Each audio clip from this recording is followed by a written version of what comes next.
Ali got me into boxing. I was in Sparfield, like that's a juvenile place in the Bronx. And Ali came, and when I saw him, I said, I want to be champion of the world, just like him.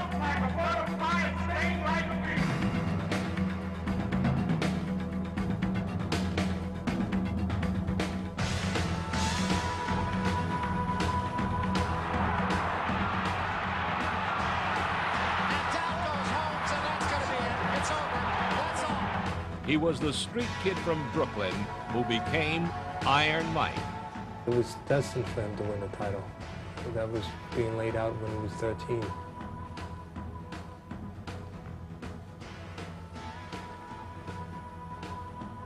Mike Tyson went from reform school to the ring. At age 20, he was the heavyweight champion of the world. Oh, the uppercut. What an uppercut by Douglas, and down goes Tyson. Then, something went wrong for Mike Tyson. It's over. It's over. Mike Tyson has been knocked out. Let's go ahead and call it the biggest upset in the history of heavyweight championship fights. He lost his title. He was about to lose his freedom. His perfect life had a crack in it, and no one seemed to care enough to fix the crack before it became a problem. I was like, hey, no, get off me, please. Get off me. And he was like, don't fight me. Mike Tyson would spend more than 3 years out of the ring, serving time in prison for rape. They might be stopping it. That might be all, ladies and gentlemen. Only one fighter in history has battled his way back to the top after a 3-year exile. I don't have a mark on my face, and I upset son in this one, and I just turned 22 years old. I must be the greatest. His name is Muhammad Ali, stripped of the title after he refused to fight in Vietnam. You said you were the people's champion? Yes, sir. Do you think that you're acting like a people's champion? Yes, sir. Then by sheer force of personal character and technical skill, Ali battled his way back to the top of the boxing world. I took up the world! I took up the world! I took up the world! Saturday morning, March 25th, 1995. Mike Tyson was released from prison. Now he's making his bid, an attempt to return to the boxing glory he won and lost, an attempt to battle back, not just from a defeat in the ring, but from personal disaster and disgrace.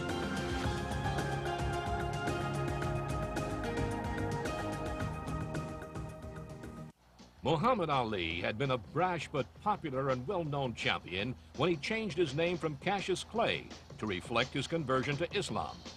He suddenly found himself plunged into the political arena and seemed stunned by the results. They knew that as soon as if people began to identify with Cassius and the type of image he was creating, they were going to have trouble out of these Negroes, because they'd have Negroes walking around the streets saying, I'm the greatest. When he refused induction into the army, the Vietnam War had not yet become unpopular. Ali suddenly was.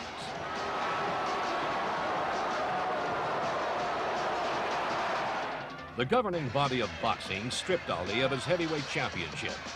For 3 years and 9 months, Ali was kept out of the ring. But on October 30th, 1974, he beat George Foreman and won it all back. When you look at Mike Tyson's life, you see a long history of coming back from adversity. In 30 years, he's fought his way out of the slums of Brownsville, Brooklyn, only to find himself once again face to face with the only fighter of his time who could hurt him, Mike Tyson himself. Now, starting anew on the comeback trail, will he succeed? Some of the answers lie in Mike Tyson's past.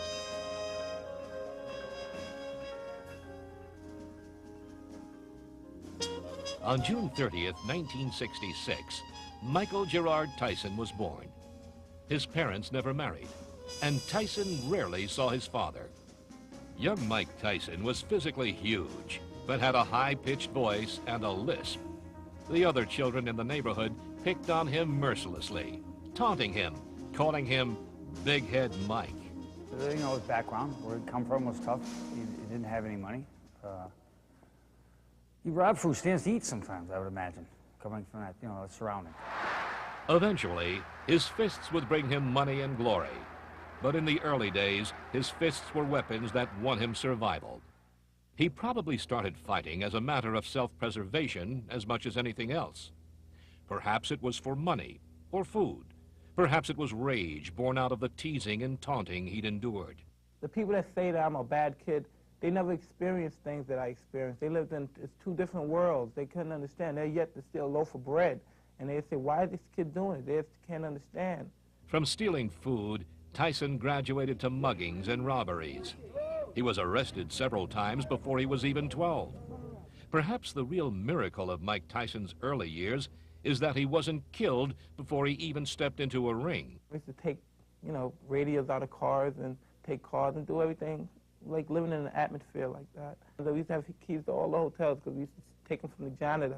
And we used to go in there and clean people out. Yeah, he'd tell you about, you know, being in an elevator with an older lady and doing whatever he had to do to, you know, to take her money or to get what change he could get from her. Jail was inevitable. The only question in Tyson's young life seemed to be which reformatory and for how long. He wound up in the Tryon School for Boys in Johnstown, New York. There he met an ex-prize fighter named Bobby Stewart. Stewart told Tyson that if he wanted to learn how to box, there was a price. The great lesson of Mike's life was when Bobby Stewart first got him in Tryon Reformatory. And he went to Bobby Stewart and said, teach me how to box. And Bobby Stewart said, I will only teach you how to box if you learn how to read. And it was an immediate trade-off of carrot and stick. When Muhammad Ali was 12, he also reached a turning point. He was born on January 17, 1942, in Louisville, Kentucky. He was named Cassius Marcellus Clay, after the abolitionist who had once owned the Clay family as slaves. Ali grew up during a time when segregation was a normal way of life.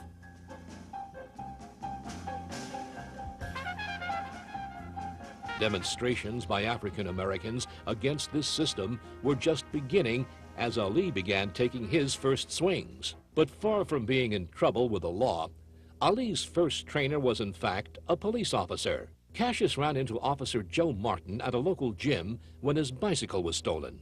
He was talking about whipping whoever he found that stole his bike, and I said, well, you better learn how to fight first. So he said, I'd like to come here. I said, you can start tonight or tomorrow night, or you can just keep it. So he did. He started the next night coming down, and he very seldom ever missed. Always, he was there when I got there, and he was there when I left. He's a very devoted kid, too. He enjoyed that boxing. Like Mike Tyson, Ali grew up poor, but the Clay family was close. His father brought some money in as a sign painter. His mother remembers him as a fairly normal child, if a bit too dedicated to his newfound passion. When he's 12 years old, he told me someday he was going to be champion of the world, which he did. A 12-year-old Mike Tyson had also found something to hold on to. But for Tyson, boxing was more than enjoyment. It was a way out. He became obsessed with learning every move Stewart taught him. While everyone else at the reform school was sleeping, Tyson stayed up, practicing his moves alone in the dark. The only time he was positive is when he was training. You gotta remember, this kid he was treated as an adult forever. He never had a kid's life. He was in a man's body from the time he was 10 years old, and people treated him as an adult, even the staff where we worked. Bobby Stewart learned his boxing from veteran trainer Cus D'Amato. D'Amato lived in the tiny town of Catskill, New York, and had trained two world champions, Floyd Patterson and Jose Torres. So when Stewart's new pupil showed he had promise, D'Amato came up to Tryon to take a look. They snuck in during the early morning hours, and Mike must have known his future hinged on his performance as he climbed into the ring with Stewart. Tyson was trying to show us. He was auditioning. He knew that this was a place if he could get to, it would be important and change in his life. And Tyson got a bloody nose, he went 2 rounds. He got a bloody nose. He showed power. He showed some kind of resolve and determination, and he was 12 years old. That's what made anything that he did made it significant. Cus said that, you know, he could be the next heavyweight champion. He'll be the next heavyweight. He's the next heavyweight champion in the world. Cus, you know, actually said that. When I took Mike out, we were walking out the back. I guess what he said. When I told him, no, because he's so insecure. I'm telling you, he said it, and then he started crying. He hugged me. I said, hey, but remember, the bottom line is work. You got to continue, and that means behavior, number one, and a fight, number two. That was it. because I always knew deep inside that something good was going to happen to me. Always was sure and positive that I was going to be successful in something. I wasn't just going to go back to Brooklyn and end up the rest of my life there like most of the people back in jail for the rest of my life or dead. Always felt confident that something good would happen to me. Something good was happening to Mike Tyson. Call it destiny or fate, but Mike Tyson was about to hook up with a man who would teach him to leave his dismal past behind and become the heavyweight champion of the world. At the age of 12, Mike Tyson's future was far from promising. With no father and living in poverty, Mike was already a convicted criminal. But when he met Cus D'Amato, his life suddenly had possibilities. D'Amato arranged to have Tyson paroled into his custody when he left reform school and brought him into a real home. Home was a huge white house where several other young boxers were already living. When Mike saw the place, he couldn't believe he would be part of this picture. But once again, there was a price. You want to behave yourself? You can live here in this mansion? Yes. You have your own room and then the whole works. He was fascinated. You know. He was scared, intimidated. Just, natural. For the first time, Tyson got a taste of what it was like to be part of the American dream, part of a real family. D'Amato was a strict father figure who supported and encouraged Tyson to improve. He believed in Tyson more than Tyson believed in himself. When D'Amato started telling people in the fight business he had a winner training in his gym upstate, they believed him. You didn't have to be a boxing genius to know this kid was a prodigy. The hand speed was astounding, and the power was astounding. And I didn't believe he was 13. He looked 18 to me. He was heavily muscled, big chest. And I said, "You're putting me on. This kid can't be 13." But he was. And he was Mike Tyson. That's it. See, ain't no way he's going to hit you then, right? And remember, it's always good to throw the punch where you could hit him and he can't hit you. That's what the science of boxing is all about. Cus D'Amato's system is one of fluid defense leading to offense. You don't block punches, you slip punches. You bob and weave. You throw punches in combination. Mike proved to be a marvelous pupil. It didn't stop at the gym door. Tyson would work just as hard when he went home at night, building up his physical strength, his speed, practicing moves, and refining the peekaboo style Cus had taught him. Mike would go down in the cellar and work out. He would always just work out, always working out, trying to refine and learn what, put into action what he was learning. And that's what made Mike special. That's what made him become the youngest heavyweight champion ever, because he was a willing student. He found something that, that he wanted to become. When he wasn't practicing, Tyson spent hours reading about boxing and watching old fight videos from the library of the two men sponsoring him, Jimmy Jacobs and Bill Caton. He's the most knowledgeable man in terms of boxing history on the face of the earth.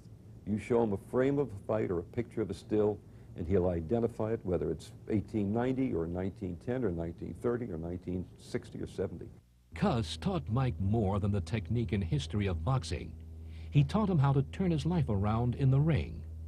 Cus D'Amato taught Tyson what it takes to be a winner. I just learned the character of watching the fighter. That's what it really bases on. You watch the fighter itself. When you see a fighter fighting there when his nose broke or something, and he could have just easily quit, or else he's been down 7 or 8 times. He knows he could quit. He doesn't have anything to prove, but he just continues because of his character. That's the way a fighter should end his job, on his back. The hero and the coward feels exactly the same. You have to have the discipline to do what a hero does and to keep yourself from doing what the coward does, or the so-called coward. Everybody's a coward, more or less. Tyson appeared to have made what may have been the key discovery of his life while in the Catskills, something he'd never realized in his early years of small-time crime. For the first time, Tyson discovered something at which he could excel, something he could win praise and recognition for. But the violence of those days as a street tough would show through. While Tyson worked hard at disciplining himself, there was still something wild inside him, something Cus D'Amato didn't want to destroy entirely. were problems because it wasn't a beautiful relationship that it's made out to be. There was incidents where supposedly Mike spit at Cus when Cus had told him to do something. Cus took a stand where he tolerated more things than I had ever seen him tolerate before. And he allowed certain behavior to be swept under the rug. Maybe Cus was prepared to ignore certain things because he knew Mike had the potential to take him back to the top again. Or maybe Cus saw another side of Mike Tyson, a side few people would ever see. One time he's at my house, I don't recall what we were doing, and he was I had small kids at the time, and we had a sandbox in the backyard. And I looked out, and there's a man playing in the sandbox. And he walked in and he, that's all right. There's nothing wrong with that. So he felt bad, because he's always treated, he never had time to be a kid. Always acted, always treated as an adult. Tyson's wilder side got him tossed out of the local high school. So Cus hired a private tutor and worked on Mike's behavior problems himself. Nevertheless, the protective shell Tyson had built around himself to survive Brownsville wasn't easy to crack. And I don't let no one get that close. He's a high, but no one really knows Mike Tyson. Nobody's really friendly with Mike Tyson, except Cus D'Amato. Other than that, nobody is. Cus's view that Mike was destined to be the next heavyweight champ was becoming obvious to everyone who stepped into the ring with him. He was undefeated in his early amateur bouts, going to the Junior Olympics and dispatching 5 opponents in record time, 4 by knockouts. It was the first step on the way to every young boxer's biggest goal, making the Olympic team. Hey, Cus, 8-second knockout in the first round. 8-second knockout. Yeah, he said, the right hand. Yeah, he did. He set a new record. But all those knockouts led to some trouble in the Tyson camp. If it had been hard to find boxers who could challenge him in an amateur fight, it was even harder to find fighters skilled enough to keep up with him on a daily basis in practice. Cus called me when Mike was just 15 years old and said, you know we need sparring, and I said, yes, Cus, I know you need it, and I know you're making every effort to get it. He said, well, I have now the opportunity to get 2 superb sparring partners. They've just finished training Larry Holmes. They're on their way home, and they're willing to come in and work with Mike a week each. So I said, grab them. So Cus said, but they want $1,000 a week each. I said, grab them. Cus said, $1,000? I said, yes. So there was a 15-year-old boy who was getting $1,000 a week sparring partners, which is just what Larry Holmes had been paying them, the heavyweight champion of the world. Despite his sledgehammer blows, Tyson was about to suffer his first setback in the ring. An Olympic gold medal is the quickest route to boxing glory, and Tyson tried out for the 1984 U.S. team. But 2 questionable decisions kept Tyson off the squad. Those close to him felt he was a victim of Olympic politics. They changed the rules. Said, all right, well now you Tyson, you got to fight somebody else for the right to fight Henry Tillman, because they were trying any which way to get rid of Mike. Now Mike wins, they got to fight again, and that's supposed to be the democratic way, and to get the right fighter. Mike beats Tillman easier the second time, easier, and they robbed him again. No such problems plagued Muhammad Ali, who also had his eye on Olympic glory. Unlike Mike Tyson, he didn't have Cus D'Amato to teach him technique. Instead, he picked up what he could at 2 local gyms, and it was enough for him to emerge undefeated in 108 amateur bouts. He went on to win 2 National Golden Gloves championships and 6 state crowns. In the finals of the U.S. Golden Gloves, he went up against Jimmy Jones. This was the finals for the United States Golden Glove Championship. Jimmy Jones is a tall fellow, and he had a lot of straight, fast left jabs. My speed beat him. I did a lot of footwork, a lot of dancing, a lot of moving in and out. He finally got tired, and in the 3rd round, I beat him, but the first 2 were close. Cassius knew if he won an Olympic gold medal, his future in boxing would be assured. He tried out for the team heading for the 1960 Olympic Games. In the Olympic tryouts, I fought Allen Hudson. That was the biggest fight I had here in the United States. That was for the United States Olympic Championship, and the winners later went on to Rome. And naturally, I was the winner, and I knocked him out in the third round. He was a bad, fast left hooker. He was knocking out everybody with left hooks, but my left jabs were too fast for him. My in and out footwork was too fast for him, and he just couldn't master my speed. Cassius Clay emerged from the Olympic Games in Rome with a coveted gold medal, but only after a grueling gold medal match. Cassius, of your 4 fights, which one gave you the most trouble? Well, the last fight, the boy from Poland, he was... Petrakowski, I believe. Yes, That's close. He was real determined, and it's hard to beat a guy when you reach the final bout, because it's hard to beat a guy when he has his mind made up that he wants to win. At just 18 years of age, Cassius returned to Louisville to be hailed as a hero. Well, I was thinking about it right now. It all depends on when I want to turn professional. If I turn next year, I would be a full-fledged heavyweight by next year, but like if I turned into weight soon, I would have to fight heavyweight because I would have to spot too much weight if I'm not. As a gold medal winner, the young champ signed a 6-year management contract with a syndicate of 11 Louisville millionaires. He got $10,000 in cash, a guarantee of $4,000 a year, and a 50% split of the purse. This syndicate would hire Angelo Dundee as his trainer. Clay now had his management team and trainer in place. He felt his future was in the bag. Mike Tyson was not given the opportunity to match the victory Cassius Clay achieved at the Olympic Games. He did, however, go on to fight in Europe, where he resumed his winning streak.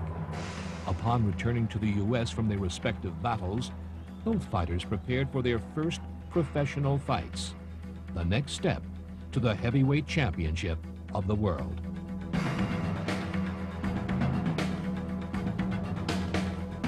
From Catskill, New York, weighing 214 pounds, Mike Tyson. March 11th, 1985.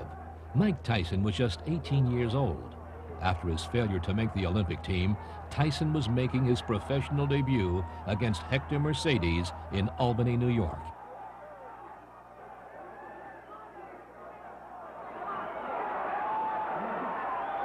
That night, back in 1985, Mike Tyson celebrated. And in his own way, so did his coach and mentor, Cus D'Amato. And doing as well as he's doing and improving as he has gives me the motivation and interest to stay alive. Because I believe that a person dies when they no longer wants to live. And he gives me the motivation. I will stay alive, and I will watch him become a success. Because I will not leave until that happens. While Tyson would remain undefeated inside the ring, outside he would be rocked by a devastating personal loss. His mother, Lorna Tyson, died of cancer. Although she had stayed in Brownsville during his years in the Catskills, the two had remained close, and Tyson was sorry she could not share in his redemption and success. My mother really, she had a lot of pride, and it hurt her a lot to see me do things like that. That's how come I feel so bad that she can't see me now, see what I accomplished now. Mike Tyson had just turned pro, but with the passing of his mother, he'd lost his only real link to his roots. There was just one place for him to turn, and that was to his work. With each foray into pro boxing, Iron Mike grew stronger and stronger. His second match against a journeyman fighter named Trent Singleton followed the Mercedes bout by about 5 weeks. It, too, lasted less than a round. 6 weeks later, Don Halpin climbed into the ring with Tyson. Halpin lasted longer than any opponent would during the entire year of 1985.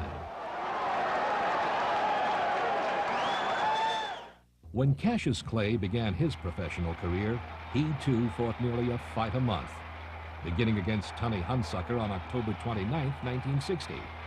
Hunsucker was easily dispatched in 6 rounds. Throughout the early 60s, Clay built up an impressive string of knockouts, including Alex Smitheth in 6, Sonny Banks in 4, and ex-champion Archie Moore in 4 rounds. In all, Cassius Clay would rack up 9 knockouts in a row in just over a year.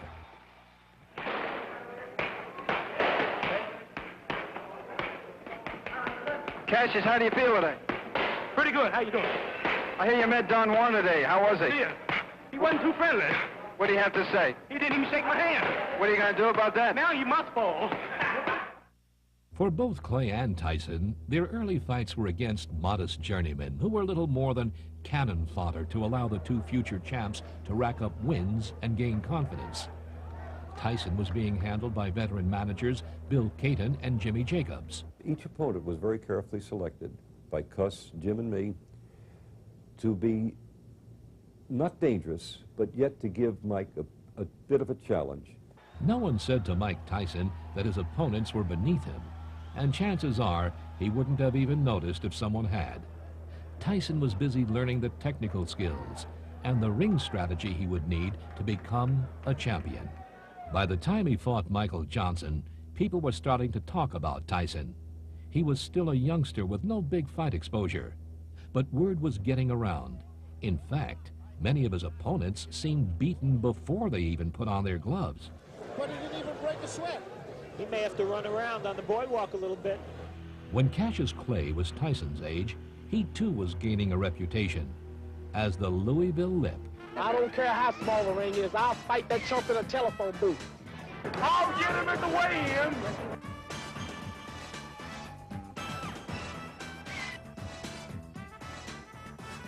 You can look at me, I'm loaded with confidence. I can't beat me. I have 180 amateur fights, 22 professional fights, and I'm good as a girl. His colorful antics and impeccable boxing skills made him the darling of fans and sports writers alike. Some might have come to see the brightest young star in boxing. Others might have come to see the loudmouth braggart from Louisville get his teeth punched in. But Clay kept them coming. He was just what the ailing world of prize fighting needed at the time. Clay was developing into one of the most successful, indeed epic characters in the history of the sport. I'm not concentrating on Doug Jones. He's nothing but a bum. Sonny Liston is the man I want. I'm not thinking about Doug Jones. Jones will fall in 6, and I might cut it to 3. You know, if this boy upset you, you've had his... If Jones upset me, I will retire.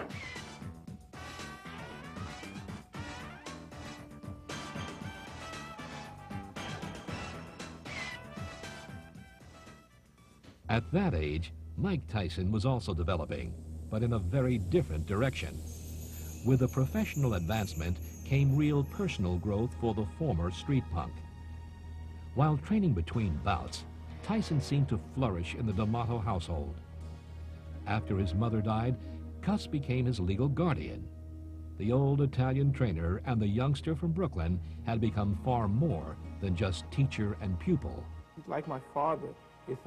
I never look at it, even though that's the way it is, I never look at it as he's my trainer, my manager, all that. I never really think of that too much. I just go about the way that he has his feelings towards me. It's like a father and son relationship, and that's mostly what I'm based on. You know, even though he is my manager and trainer, sometimes I forget that because of the way we are.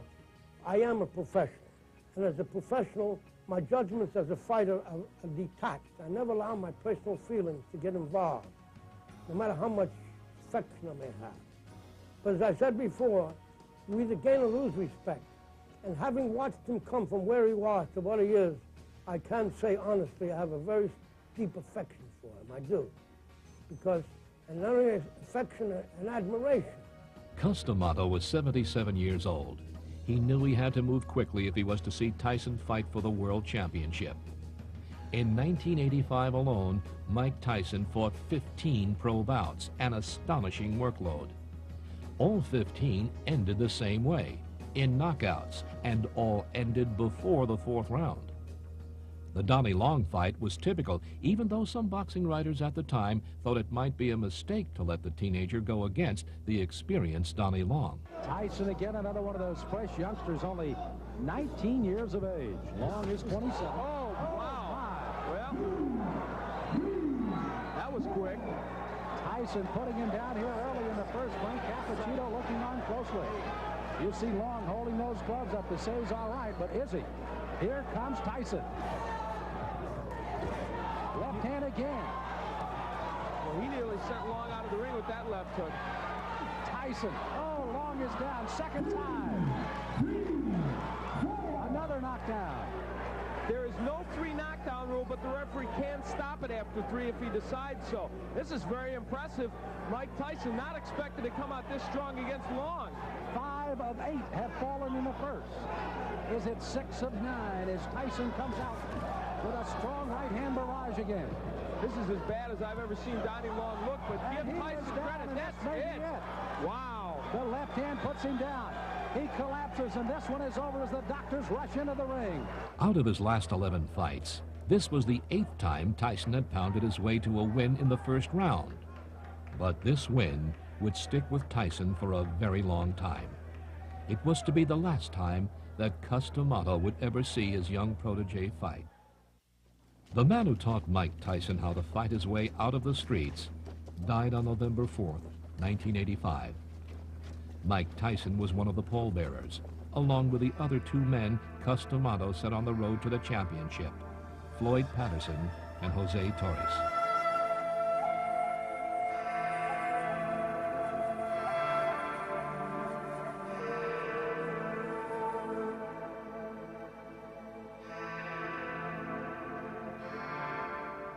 It's tough, you know. It's hard to explain because after winning and everything, there's no one to talk to at the house. You know, there's Camille and everyone in my family here, but still, when I'm lonely and bored like I am now, I used to only be bored part of the time. Then I talk to him and he keeps me in suspense. Now I'm bored all the time. I have nothing to do. I just always try to think of everything that he told me and remember. When he first learned of Cus's death, Tyson disappeared. He needed time to himself to deal with the loss of his mentor and father figure, the only person he ever really trusted. Only 9 days after Cus died, Tyson was due to fight Eddie Richardson. A lot of people thought you might not come down here and fight. You were quoted as saying Cus would have wanted it that way. Well, most definitely. Even though he didn't, Cus D'Amato, being around him since the age of 13, I'm more like business orientated, and I know not to let anything get involved in business. You know, things happen. We all have disappointments, but we can't let these things stop our lives. We have to go on. Fighting in memory of his beloved trainer, Tyson made Richardson pay very heavily that night. Right hand by Tyson. Oh, my. First punch he threw. Well, if they can find some fights, then... That left hand almost drove Richardson right through the canvas. He not only knocked him down, but he absolutely carried him through the air. And it's over. I see right now He came about 8 o'clock in the morning. He knocked at my door, asked me if he could come over to see me. He came, and he just sat there. I said, how did you make out? He says, I made good. He said, I was looking for somebody that wasn't there. And the tears were just rolling down his face. So he said, Cus was not there. That he could not tell me. He said, everybody tells me I do good. He says, but nobody tells me if I do bad. He says, it doesn't matter how good I would have done. Cus would always find something that I did wrong. There was no dominant figure in the world of boxing when Mike Tyson was powering his way through his early professional bouts in the early and mid-'80s. No Muhammad Ali, no Joltin' Joe Frazier. In a way, the championship seemed ripe for the picking if Mike Tyson could keep his momentum going. But first, he had to overcome the death of his legendary trainer. In 1985, Mike Tyson was undefeated in 15 fights. By 1986, he was big news. The story of the Brooklyn bad boy with a soft voice who turned into an animal in the ring captured the world's imagination.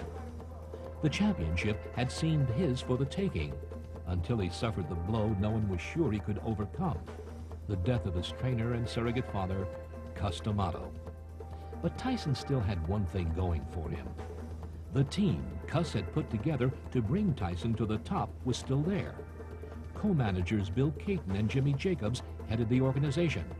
Trainers Teddy Atlas and Kevin Rooney kept Tyson practicing the D'Amato peekaboo-style system, and they were satisfied that as Tyson approached his 19th birthday, inside the ring, his skills remained superb. Cus got sick quickly and died in November of '85. Now, at that point, Mike was 11-0. So you know, I want to say that I mourned Cuss's death by just continuing what he had started. There were other moments of doubt for Tyson. While his earlier opponents were carefully selected and might not have been up to his level, he was now being severely challenged in the ring. When his next two fights against James Quick Tillis and Mitch Blood Green lasted a full 10 rounds each, some boxing writers began to question whether Tyson was the real thing or a myth created by the Caton Jacobs publicity machine. He wears no robe. He wears no socks with his boxing shoes. He says that makes him feel more like a warrior, more like a gladiator as he enters the ring. But when Tyson beat his next opponent, Reggie Gross, in under 3 minutes, his critics were suddenly silenced. And Gross is down again. His eyes are very glassy. I don't know if he can get up. It's up to 5 and 6. 7. I don't think this fight can continue. His eyes are very, very glassy. I knew Mike was a great fighter, or I felt that the night in Madison Square Garden when he knocked out a very tough guy by the name of Reggie Gross. Mike had fought 2 10-round fights previous to that against James Tillis, his first 10-round fight, and then Mitch Green, 3 weeks later, a 10-round fight. 2 weeks later, he fought Reggie Gross, who was a very tough fighter, and in spectacular fashion knocked him out in 2 minutes of the first round. Not in the arena that night, but later watching the videotape and watching not Mike Tyson's offense, but his incredible defense. In 20,000 fight films, I had never seen anything like that.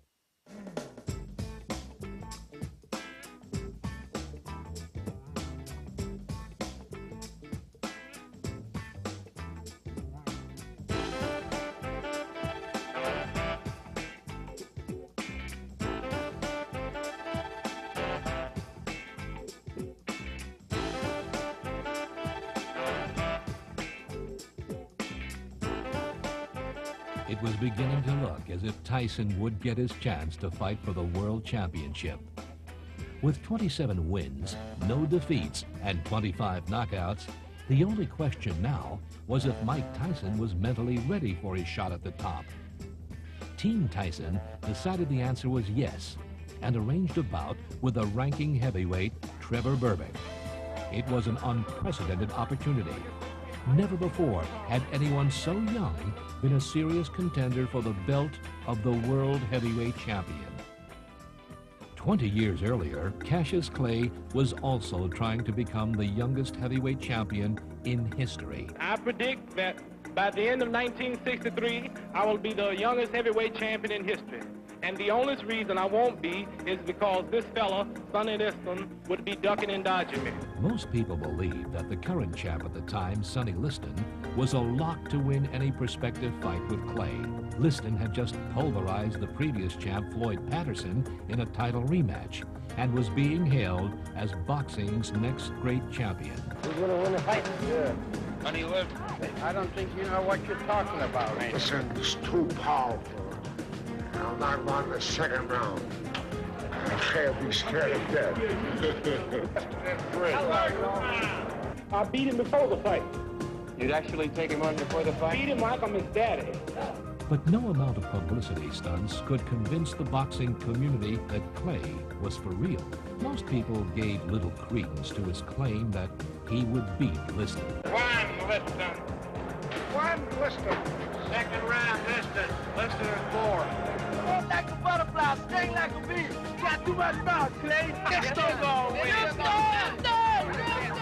After pestering the champion for months, Clay would finally get his shot at the title. The fight would take place February 25th, 1964. And as of this minute, it is now official. The fight is on. The annihilation is on. Let's get it on. Want to go now? The odds makers made Clay an 8-1 underdog. All set now. World heavyweight boxing title on the line. 31-year-old Sonny Liston, 22-year-old Cassius Clay. Sonny the champion, Cassius the challenger. Sonny 218, Cassius 210.5, a 7.5-pound weight pool. round 3 in Cassius Clay wearing white shoes has surprised everyone. Most boxing fans thought that Clay would be bombed out in 1 or 2 rounds by the awesome Sonny Liston. The very young challenger has nicknamed himself the greatest, and tonight he's beginning to prove it. Cassius has the fastest hands in heavyweight history. His combinations and flurries are unbelievable.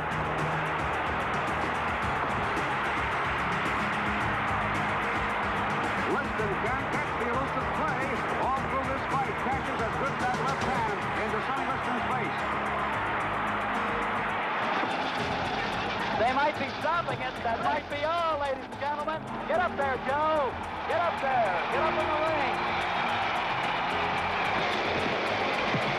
Ladies, come here. Come here. Come here. I don't have a mark on my face. Yeah. And I upset Sonny Liston, and I just turned 22 years old. I must be the greatest. Cassius Clay became the heavyweight champion of the world. Las Vegas, Nevada, November 22nd, 1986. Mike Tyson would attempt to fulfill a dream that Muhammad Ali had had 20 years earlier, to become the youngest heavyweight champion in history. This is the main event of the night. 12 rounds of boxing for the WBC Championship of the World. Tyson took charge right from the start, Big right hand, Tyson. pounding Berbick with left hooks, followed swiftly with a right. And Berbick is rocked. It was a big, big round for Mike Tyson, not only because he showed he had faster hands and beat Berbick to the punch, but because he did show the patient aggressiveness that we talked about earlier. There's another big shot by Tyson. Berbick in a heap of trouble. Down he goes.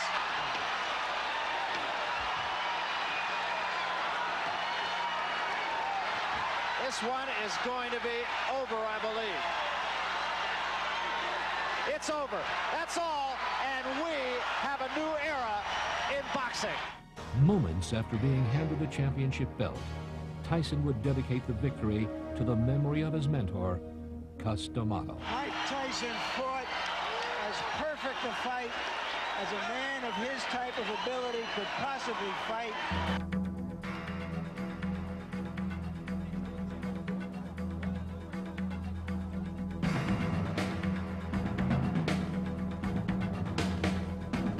By unanimous decision and undisputed heavyweight champion of the world, Iron Mike Tyson. For both Mike Tyson and Muhammad Ali, winning the championship belt brought big changes. With the title came not only fame and fortune, but also the notoriety and pressure of being #1 in the world. For Mike Tyson, it was easy to stay focused, as he concentrated on consolidating the championships, winning all 3 belts. But there was one problem on the way to the top. He'd been kept busy fighting every 3 or 4 weeks. Now, he was fighting every 3 or 4 months. Fame and free time added up to one thing: women. Now all of a sudden you have heavyweight champion, and for a lot of reasons, including tax reasons and including television reasons and everything else, you can't fight every 3 weeks. You know, you fight Trevor Berbick in October, and you're not going to be fighting Carl Williams until the following May. That's an awful lot of time in between, and you're not going to be in the gym all that time. So there's a hell of a lot more time to find trouble if trouble is right around the corner. 30 seconds left.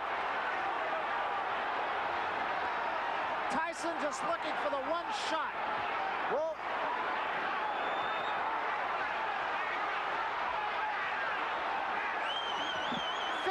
Seconds left. Tyson still has to be careful because Larry, that shot, that's huge it. Right hand. That should be it. And down goes Holmes, and that's going to be it. It's over. That's all.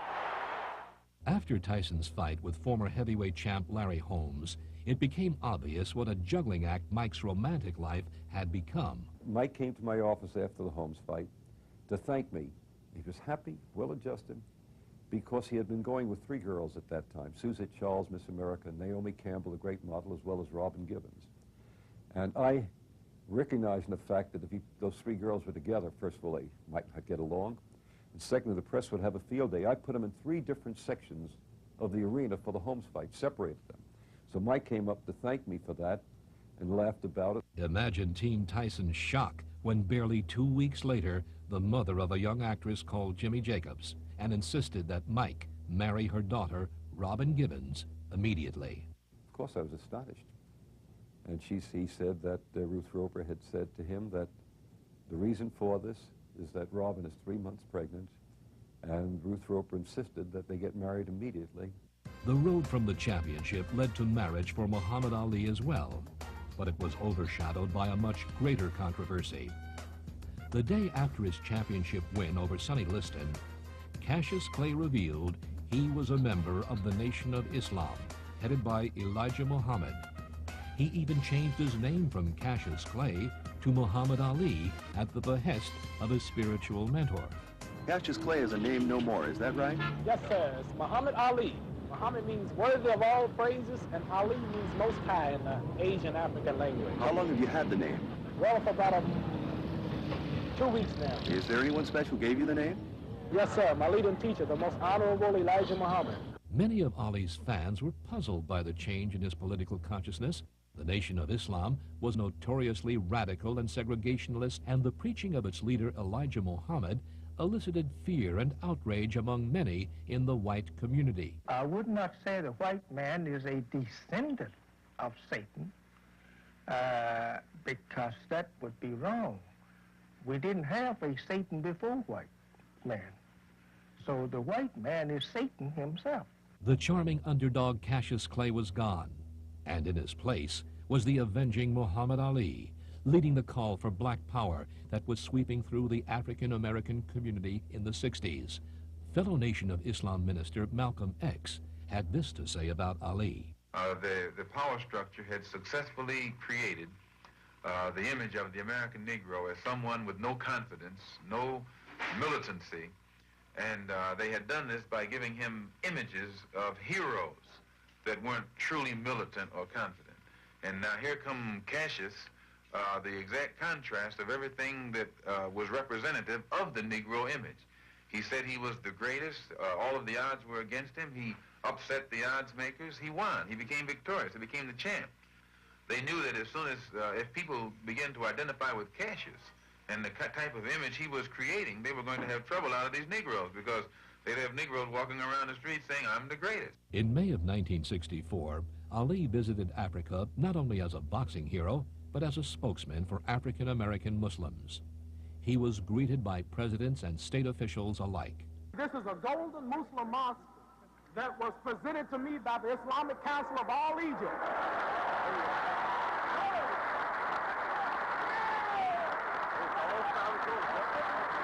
All solid gold. Solid gold. Solid gold. Yes, sir. Say it again. Solid gold. Say it again.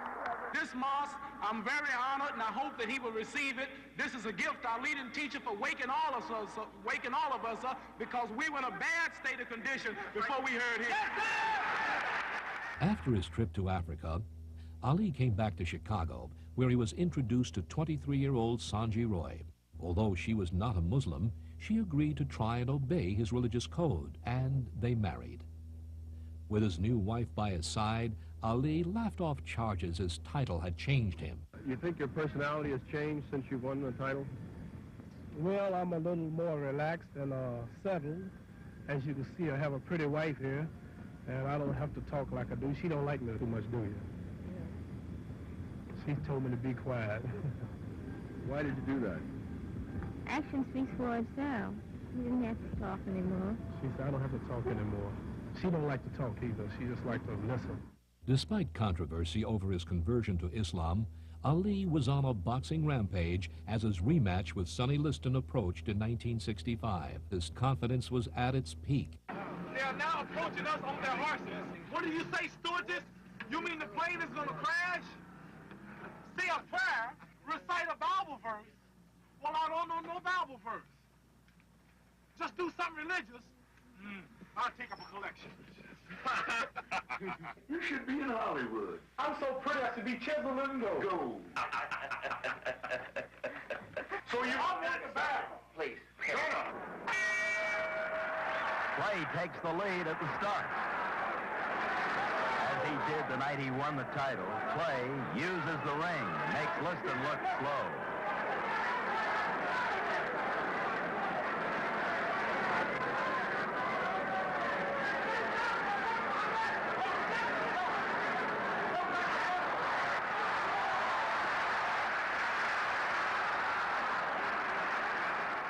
Liston was down in 1 minute and 40 seconds.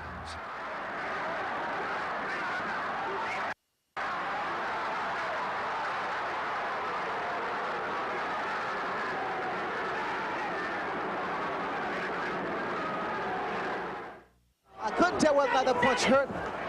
Tubbs is hurt. Tubbs is hurt badly. It was a left hook. When Mike Tyson went to Japan to defend his title against Tony Tubbs, his personal problems became more complicated. It was a vintage Tyson fight. He devastated the WBA champ, but the victory celebration didn't last long. The first of the twin disasters to befall Tyson began with an announcement by his new wife. He beats Tubbs. On the plane ride back, Robin Givens and Ruth Roper announced, I'm Mrs. Tyson. Everything goes through me. And they start spending his money. Then, the day after Tyson returned from the Tokyo trip, longtime mentor Jim Jacobs died. Now, when Jimmy died, the women just started again. They really intensified the pressure of trying to take over Mike's financial matters. And that's what they did. So Mike had Robin's shoulder to cry on, and what a bad shoulder that was. The new Mrs. Tyson announced she'd had a miscarriage. It soon became clear Robin and her mother, Ruth Roper, were running the show. The tabloids painted the two as schemers, plotting to take over Tyson's millions. Givens said she was a loyal wife, trying to protect her husband against boxing sharks, whom she claimed was stealing Tyson's money. Team Tyson said the tail was pinned on the wrong shark. She knew there was tremendous money to be gained by getting Mike's money. Now, even though she was a superstar in her own right and making very big dollars, Mike is making serious money. And Mike couldn't resist her charms. I don't blame him. I don't blame him. It's happened to other guys before. It'll happen to guys again. I'm here. I didn't plan to be here today because I'm angry. Because my mother, who has been the best mother and clearly become Michael's mother, and if you can just see their relationship, it's a beautiful relationship, is really being crushed by all this. Mike's battles in the ring were still big news. Atlantic City was the setting for his next battle, one that would be the richest heavyweight fight in history. Tyson would defend his title against Michael Spinks in front of the very man who had first inspired him to box years earlier in a youth facility. The greatest of all time, ladies and gentlemen, the former three-time heavyweight champion of the world, Muhammad Ali.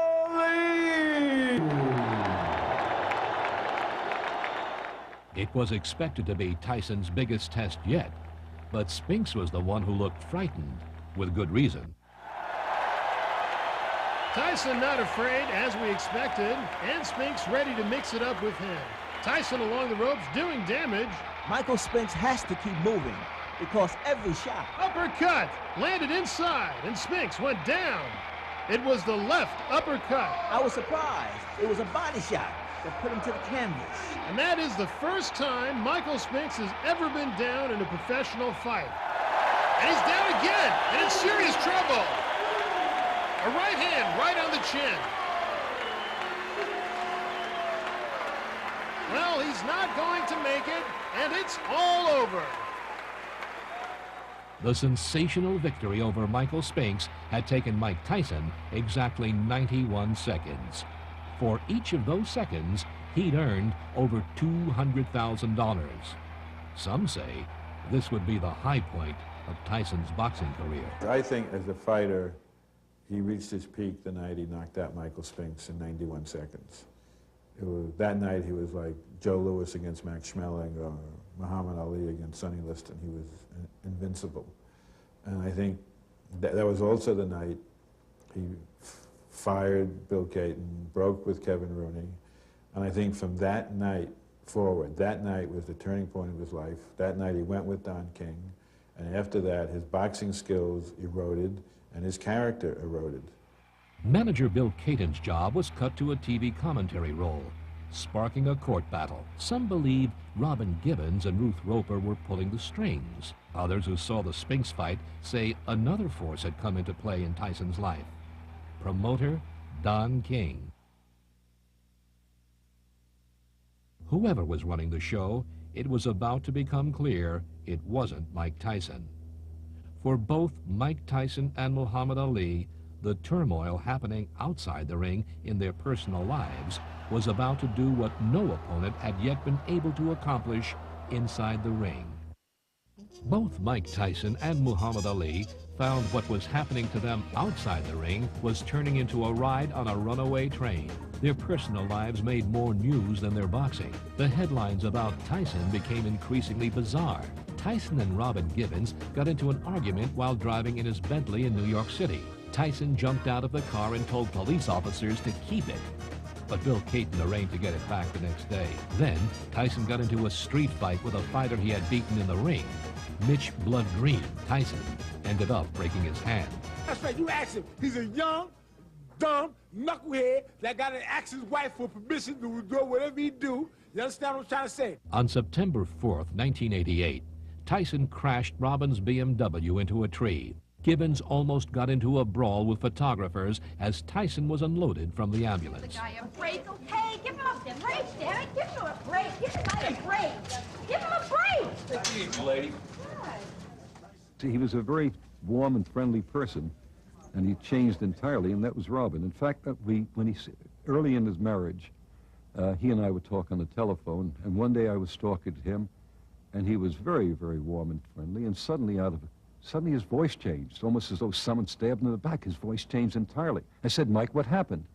He said, Robin walked in. What happened next was almost unbelievable. Robin Givens and Mike Tyson appeared together on Barbara Walters' ABC program 2020. As the heavyweight champ of the world sat there looking dazed, Givens told the world he was a manic depressive brought under control with medication. This might well have been the fatal blow to the marriage. His own friends in the street told him, Mike, she dissed you, man. She dissed you big time. And when Mike hears this from his own people, and I'm sure he did, from people who he liked and respected, he knew they had no ulterior motives for him, against him, just his friends. That broke up the relationship. Tyson turned to Bill Caton for some damage control. Caton had renowned psychiatrist Abraham Halpern cancel his appointment to examine Tyson the next day. Mike came in, they went downstairs for 2 hours, then he brought him back up, and he said Mike was definitely not manic depressive. There was no excuse for his being put on lithium. It was a completely outrageous diagnosis. Even so, Mike's temper was so frayed, one morning when he was on a training run, he threw his Walkman at a cameraman he spotted. In the end, the divorce papers were signed after only 8 months of marriage. The reason cited? Irreconcilable differences. Everything was chaos. I was fighting with a wife, with managers, with promoters and managers fighting. I was torn between everybody because I wanted to be loyal to everyone. I never had a chance to be loyal to myself. Muhammad Ali and his wife Sanji were divorced after only 1.5 years of marriage. She is quoted as saying that the Nation of Islam told Ali to divorce her because she was an embarrassment. His religion also put him in the center of another controversy. After failing a military qualifying exam in 1964, Ali's draft status was 1Y, not qualified for service. In 1966, as the war in Vietnam heated up, he was reclassified 1A, eligible for the draft. Ali was furious. And I just can't understand how they could reclassify me as 1A when they were the ones who said, the government officials were the ones who said that I was 1Y and that I wasn't qualified. It was their decision. Now, all of a sudden, I'm 1A without any test, without notifying me or checking to see if I'm any wiser than I was the last time or any worse. When Ali began to criticize the war and draft board, his remarks sparked a huge controversy. His next fight was scheduled to take place in Chicago in February of 1966. But the Illinois State Athletic Commission called a hearing to demand a retraction. I'm not here to apologize in the way that the press has projected that I would apologize. What about your unpatriotic remarks that you made? That will be straightened out with the government or whoever I have to face when it comes to that. Are you apologizing for having made those statements at this time? That'll be taken up with the government. If I recall correctly, you said you were the people's champion? Yes, sir. Do you think that you're acting like a people's champion? Yes, sir. When Ali refused to comply with the commission's orders, the fight in Chicago was canceled and the WBA stripped him of his title. Ali's next fights were in Europe. His first stop was England for a second fight with Henry Cooper, who was stymied by a cut over his left eye. After a third-round knockout of Brian London, Ali battled the game German Karl Mittenberger in Munich. It went 12 grueling rounds before Ali was able to knock him out. Got him with 10 seconds. When Ali returned to the States to fight, however, politics again took center stage in Houston on February 1967. Ernie Terrell, the WBA's new champion, refused to call Ali by his Muslim name. Why don't you call me my name, man? Well, what's your name? You told me your name was Cassius Clay. I never told you my name was Cassius Clay. Well, my name is Muhammad Ali, and you will announce it right there in the center of that ring after the fight if you don't do it now. for the benefit of this broadcast, him, all right? You just acting just like an old Uncle Tom. Another fraud copper. I'm going to punish you. Let me tell you something, man. You ain't got no... Back off of me. Back off of me. Uncle Tom. That's what you are, Uncle Tom. Why are you going to call me Uncle Tom? What you going to... You heard me. Just back off of me. And so, ladies and gentlemen, as the two contestants prepare for battle right now... Back off of me, man. Back off of me, man.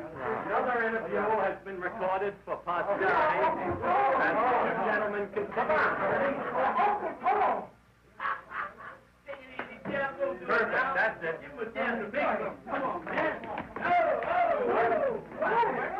No, I don't really hate him, but I don't really hate no one, but I don't like him for his actions and the way he was acting and insisting on calling me Cassius Clay, knowing that my name now is Muhammad Ali, and I'm a Muslim, and whenever this is discussed as serious, I don't play with the religion or the name. So he really made and that was not play, that was real. For Ali, this was more than just a battle for a boxing title. It was a defense of his religious convictions, a response to the machinations that would eventually keep him out of the ring for almost 4 years.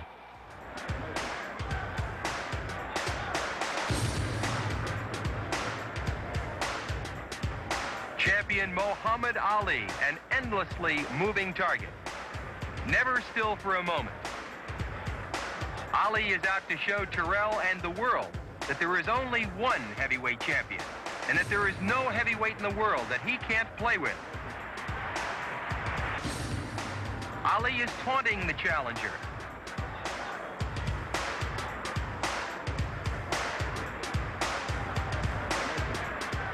Muhammad Ali had promised to punish Terrell, and Ali was a man who kept his promises. By the 7th round, Ernie Terrell's left eye had closed, leaving him to the mercy of Ali's lightning-fast strikes. As Ali pummeled his opponent, he yelled, "What's my name?" again and again, taking out his frustrations on the man to whom the Boxing Commission had given his title, the man who had refused to call him Ali.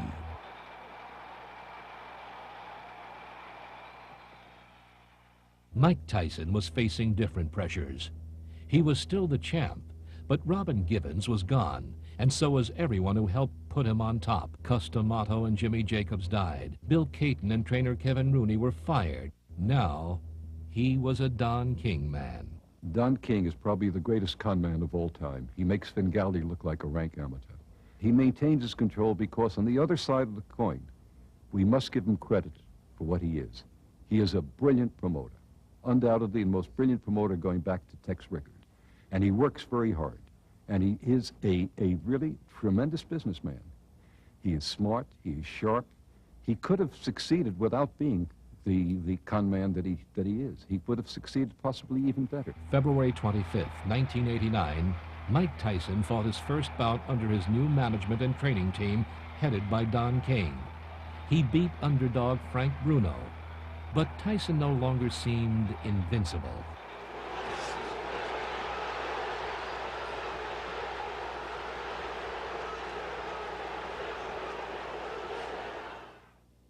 After he stopped being trained by Kevin Rooney, I think there was a noticeable difference in his style. Really, the peekaboo style was gone, and a lot of the upper body movement was gone, and I think his boxing suffered because of it. The fight was not a successful fight financially, and it was not a successful fight for Mike because he took more punches in that fight than he did in all the previous fights put together. And yet King had his talons into Mike and held on. Yet characteristically, King seemed to have no doubts about his fighter. He's a gladiator, he's a fighter. And that's what a fighter's about. But the difference is, he's just not a fighter that gets in the ring and say, ooh, ah, and you know, I'm glad to be here. He's a fighter that can think. He's a fighter in his heart, too. Tyson would have one more victory, something to prove Don King's points. The challenger was called Carl the Truth Williams. But the real truth was that Carl Williams was no match for the still unbeaten champion. Both Tyson and Muhammad Ali were on the brink of finding out what their personal choices would cost them. They were both about to see what life was like as an ex-champ.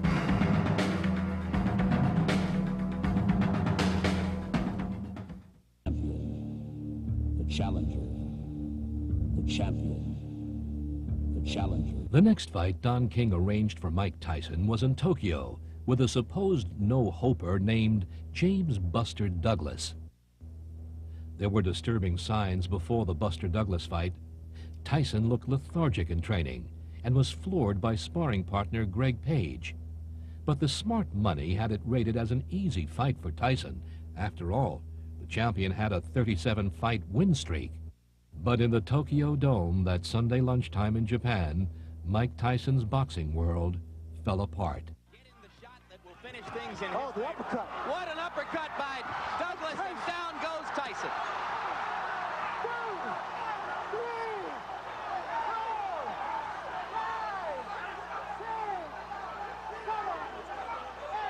4, 5, 6, 7, 8. It's over. It's over. Mike Tyson has been knocked out.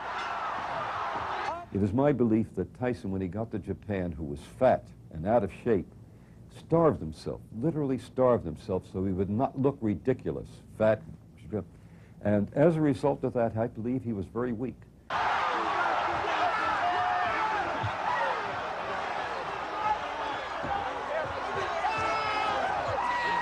This makes Cinderella look like a sad story, what Buster Douglas has done here tonight. Let's go ahead and call it the biggest upset in the history of heavyweight championship fight. He weighs 202.5. The challenger, Zora Foley. When Muhammad Ali took on Zora Foley in New York, it was March of 1967. Ali didn't know this would be his last fight for 3.5 years. But as he got ready for his fight with Foley, he was clearly worried. I have a very strange feeling if this thing do go through as far as induction is concerned, appeals or whatever have you are turned down. As a matter of fact, I know this is my last fight. See how well the challenger rolls back from those punches? And there's Foley down! Ali had Foley down in 7. The fight took place on March 22nd. On April 28th, Muhammad Ali was called for induction into the armed services. Ladies and gentlemen, Mr. Muhammad Ali has just refused to be inducted into the United States Armed Forces. You can see that this has degenerated into a kind of bedlam, with the heavyweight champion of the world totally non-committal, passing out to a given few a prepared statement which he says establishes his position. Whatever the punishment, whatever the persecution is for standing up for my religious beliefs, even if it means facing machine gun fire that day, I will face it before denouncing Elijah Muhammad and the religion of Islam. I'm ready to die. Suppose heavyweight champion Cassius Clay at a federal court in Houston is found guilty of violating the U.S. Selective Service laws by refusing to be inducted. He is sentenced to 5 years in prison and fined $10,000, the maximum penalty for the offense, which is a felony. The sentence was appealed by Clay's lawyers. As anti-war demonstrations swept college campuses and African Americans held demonstrations demanding their rights, Muhammad Ali became a flashpoint for dissension. Here was a man of such sterling character that he would willingly risk prison before he'd betray his convictions. No matter what you think of Mr. Muhammad Ali's religion, you certainly have to admire his courage. The New York Times reported 35% of the casualties are black people. It's crystal clear that the United States is moving to wipe out the young black youth of this country by sending them to Vietnam. For our survival, we must say, as did Mr. Muhammad Ali, that we cannot go. I'm not going to help nobody get something my Negroes don't have. If I'm going to die, I'll die now, right here fighting you. If I'm going to die, you my enemy. My enemy is the white people, not Viet Cong or Chinese or Japanese. You my opposer when I want freedom. You my opposer when I want justice. You my opposer when I want equality. You won't even stand up for me in America for my religious beliefs, and you want me to go somewhere and fight, but you won't even stand up for me here at home. You won't stand up for what I believe now. So you won't fight. We do have common problems and common concerns, and above all, as Muhammad Ali has just said, we are all victims of the same system of oppression, and even though we may have different religious beliefs, this does not at all bring about a difference in terms of our concerns. Ali's appeal was denied. He was stripped of his heavyweight title, and the World Boxing Association held an elimination tournament to find a new champion. Ali was unable to get a license to fight from boxing commissions in any of the 50 states. The government stripped him of his passport, and he was unable to travel. He would not be able to enter the ring again for over 3.5 years. It has been said that I have two alternatives: either go to jail or go to the army. But I would like to say that there is another alternative, and that alternative is justice. Mike Tyson's loss of the heavyweight title would be just the beginning of the downfall of this champ. My issue is, if you don't have anything to fight for, the title, the money don't mean anything. If you don't stand for anything, you're as good as a dead man. You're not worth nothing. The way seemed clear for him to regain the championship after Evander Holyfield stripped the title from Buster Douglas. Tyson was still a big moneymaker in the ring.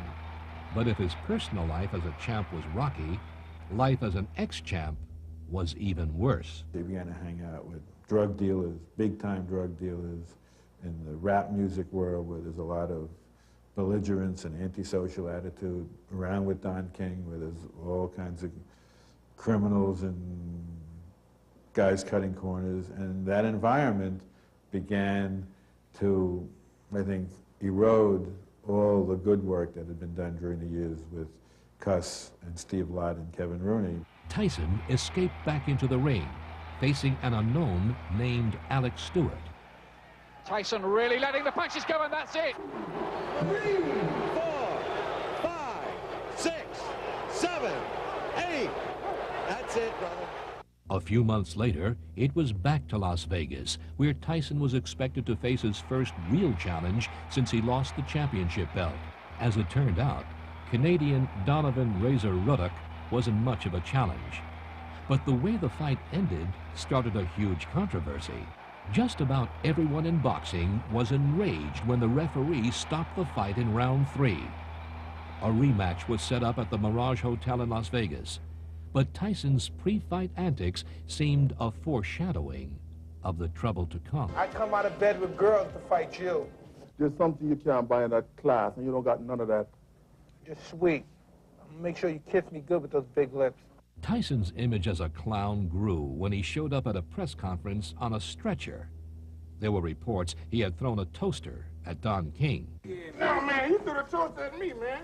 You know what I mean? I love you, Mike. You love me, Mike? I love you. All right. Did you see now? You understand that? Can you blink your little eyes? Tyson won the rematch, but the Iron Mike magic was missing. One writer said Tyson looked like the oldest 24-year-old in the world. No one could know Mike Tyson was about to face an opponent that would knock him out of the ring for nearly 4 years, just about the same amount of time Muhammad Ali would spend on ice.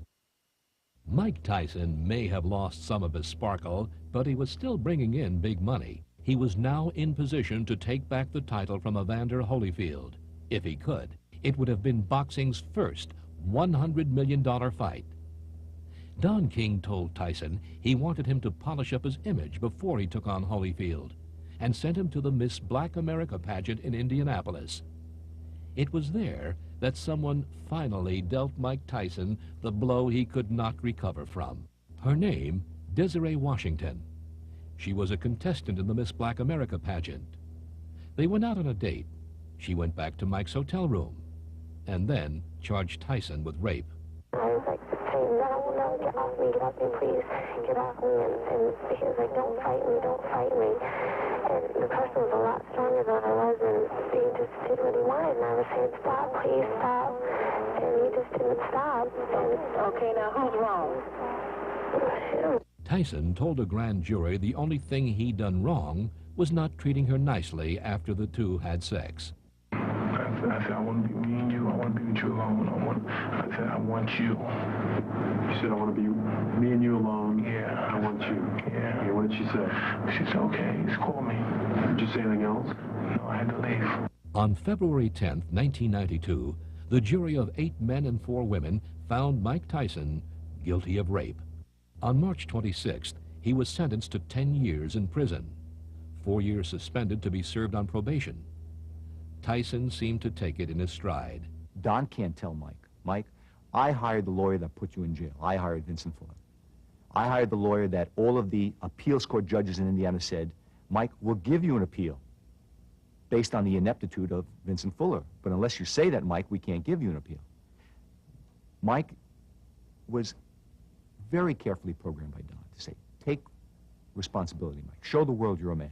The big question, after spending years in prison, could Tyson ever manage a comeback in the ring? Many looked to the only other champ who managed a comeback after being forced out of the ring for very different reasons, Muhammad Ali. Ali had survived for 3.5 years by making public appearances, doing talk shows. Ladies and gentlemen, the heavyweight champion of the world, to me, Muhammad Ali.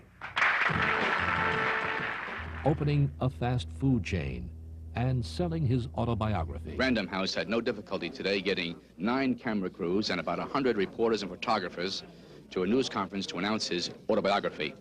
When he finally got his chance to re-enter the ring in Atlanta against Jerry Quarry in October of 1970, it was only after a blistering political battle. I've been off not 1 year, but 3.5 years with a 6-week notice with about the best and the fastest and the trickiest man around today. So we don't have too much time to write poems or make fun. It's all serious business now.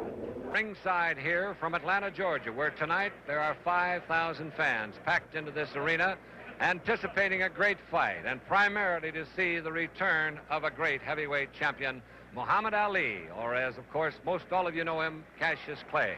The fight would be a tribute to Ali's competitiveness and courage. He was, after all, still facing a lengthy jail term. Yet after 3 years and 9 months out of the ring, he still chose to fight a top contender to resume his career.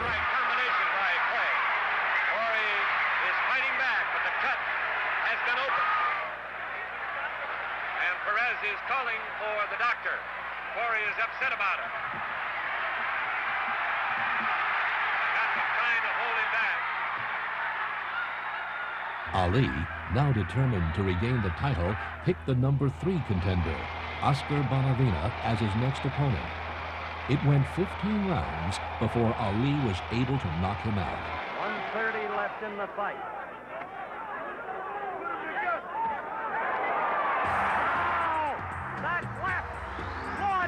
Came from nowhere. Ali came through with a left. The crowd screaming. The first knockdown of the fight. He took the mandatory 8. And now Ali is behaving like the old Ali. One more knockdown in this round. The fight is automatically over. Bonavena is running. If he goes down again, it's over. Ali is the knockout winner. Then In 1971, Ali faced the opponent who would be his greatest rival, Smokin' Joe Frazier, the undefeated heavyweight champ of the world. I predict that when I meet Joe Frazier, this will be like a good amateur fighting a real professional. Joe Frazier don't dance and pop, jab and move and back up. He's just one like a machine, just steady coming, taking punches. It's a matter of time that he gets that old hook in. As battles of the century go, this one is different. First, because both Ali and Frazier are champions and undefeated. Second, because no fight has ever had as heavy a show business side as this one. Bert Lancaster, how you doing, Bert?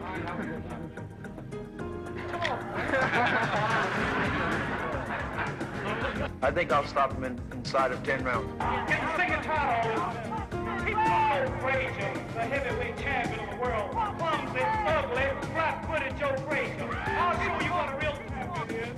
See, you don't have that ring fit. That's it. Okay. You got down. All right, Lance. The first of their 3 historic bouts was set for Madison Square Garden. It was called the Fight of the Century. Ali's purse was to be $2.5 million. Main event, 15 rounds for the undisputed heavyweight championship of the world. It was an epic battle lasting 15 rounds. Frazier is not the easy target he used to be. He's bobbing and weaving all the time. That Joe Frazier's got to be some kind of a man. Ali hit him with every combination he could think of. Not once, not twice, not 3 times, not 4 times, but 5 or 6 times.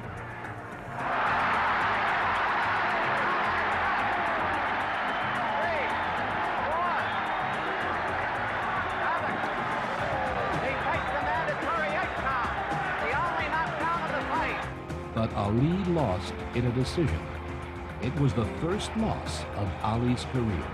You know, I've been always handing out the defeat, so now I'm defeated, and now I can see how other people felt. And when I do come back, if I ever do, I'll have a more of a hunger, determination, which is something you lose in the intoxication of so-called greatness, and then the intoxication of being always victorious. You soon come to the point where you let your guard down. Ali did win a personal victory when the U.S. Supreme Court voted unanimously to overturn his conviction for draft evasion. Although Ali was vindicated, the battle for him was still not over. Ali could never rest until he had fought his way back to the top again. He resolved to fight every boxer in the world to get another shot at the championship. Over the next 2 years, Ali would fight 13 times. Do you think that Muhammad Ali will ever be heavyweight champion of the world again? Well, I don't think he's ever stopped being that in my mind or in my eyes. But I'll tell you one thing, he will be heavyweight champion of the world again. Now it was time to fight Frazier again for the championship. But before he agreed to the match, Frazier had to fight a new kid who wasn't supposed to give him any problems. The kid's name? George Foreman. Foreman knocked Frazier down to become the new champ. It began to look as though Ali would never get another shot at the title. During Mike Tyson's 4-year prison term, he converted to Islam. Tyson was resolved to doing his time with dignity, although others in the African-American community and elsewhere felt he had been railroaded by the system and his management. From 80 to 88, every decision that was made for Mike resulted in something that was advantageous for Mike. As opposed to that, every decision made for Mike from 89 to the present adversely affected Mike. It was sad to see him walk back into the prison, walk back into the cell area, because I knew that he didn't have to be there. Mike Tyson has been out of the ring for just under 4 years, almost the same amount of time Muhammad Ali was forced out in the late 60s and early 70s. Now he's ready to make his comeback, and if he does make it to the top again, he'll do it with Don King. I also will confirm that Don King will continue to promote my fight. Don is the greatest promoter in the world, as we know. And in the spring of 1995, he announced he'd return to the ring on August 19, 1995 in Las Vegas at the MGM Grand. His opponent would be Peter Hurricane McNeely. It's beneath Mike Tyson's dignity to fight the likes of a Peter McNeely. He's a nice enough guy, but he can't fight. When Muhammad Ali was out for 3 years and 9 months for a totally different reason when he refused induction, when he came back, he didn't pick a McNeely for his fight. He picked Jerry Quarry. Jerry Quarry is the second-ranked heavyweight in the world. But what bothers me most about this Don King situation is it's disgraceful. It's beneath the dignity of Mike Tyson. It's bad for boxing. Mike Tyson was beginning a journey that only one man in history had been able to complete. Even as he began it, he seemed to realize that comparisons would be made. People wondered how he would measure up to boxing's greatest champion. In 1973, Muhammad Ali's comeback chances looked doubtful. The new champion, George Foreman, was turning down all offers. It was only after another newcomer offered Ali and Foreman $5 million each that the fight would be scheduled. That newcomer was Don King. The fight was to take place in Zaire, Africa, in October '74. Ali called it a rumble in the jungle. Last night, I had a dream. When I got to Africa, I had one hell of a rumble. I had to beat Tarzan's behind first for claiming to be the king in the jungle. My brothers, Muhammad Ali and George Foreman, we are happy to see you among us. For Ali, the rumble in the jungle seemed like a homecoming. He was Africa's greatest hero, and he fed off the energy and faith of the people of Zaire.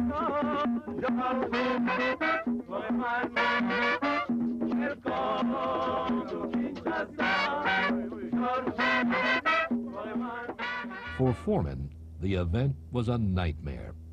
He was uncomfortable in Africa, and while Ali would walk among the people, Foreman hired attack dogs to keep people away. When Foreman finally entered the ring for the fight, the champion was greeted by a blistering chorus of insults.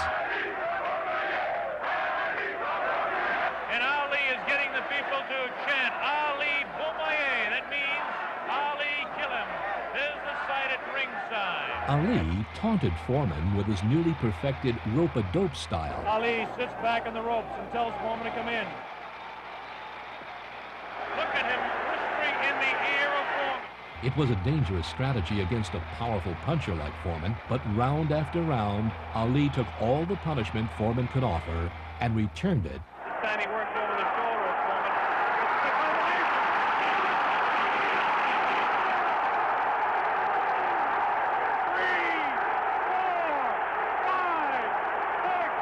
Foreman gets up to the knee. 8. That's it. The fight is stopped. Muhammad Ali, a dramatic 8th-round knockout. He knocks out George Foreman. He's done it. Muhammad Ali has done it. Muhammad Ali has done it. The great man has done it.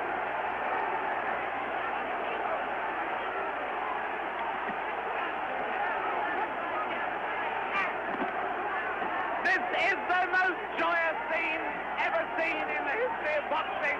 This is an incredible scene. The place is going wild.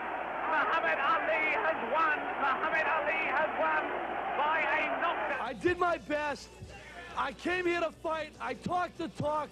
On August 19, 1995, Tyson soundly beat an ill-equipped Peter McNeely in the first round. And although Tyson won, few saw the same hunger and passion that had made him the most feared fighter of his time. Muhammad Ali came back, and fighting in a totally different style was equally great, knocking out Joe Frazier and George Foreman.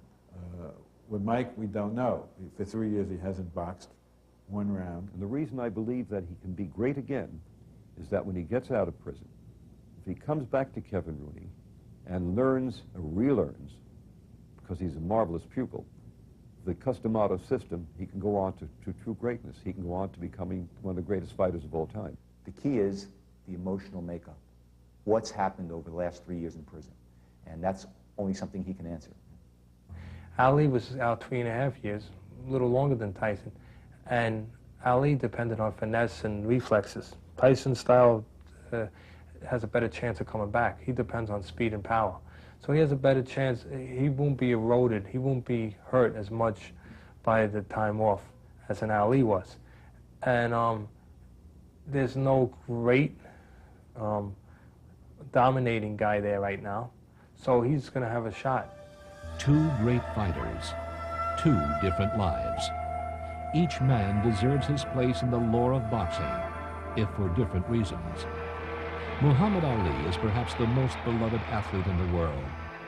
Ali is a man whose character and skill have assured him a place in the annals and hearts of boxing fans as the greatest of all time. Mike Tyson was a champion whose reign will ever be remembered more for its battles outside the ring than those fought within. He was the youngest man ever to win a championship belt, a man whose promise and prowess seemed unlimited until he allowed his troubles to consume him. Will he have his own Thriller in Manila, his own Rumble in the Jungle?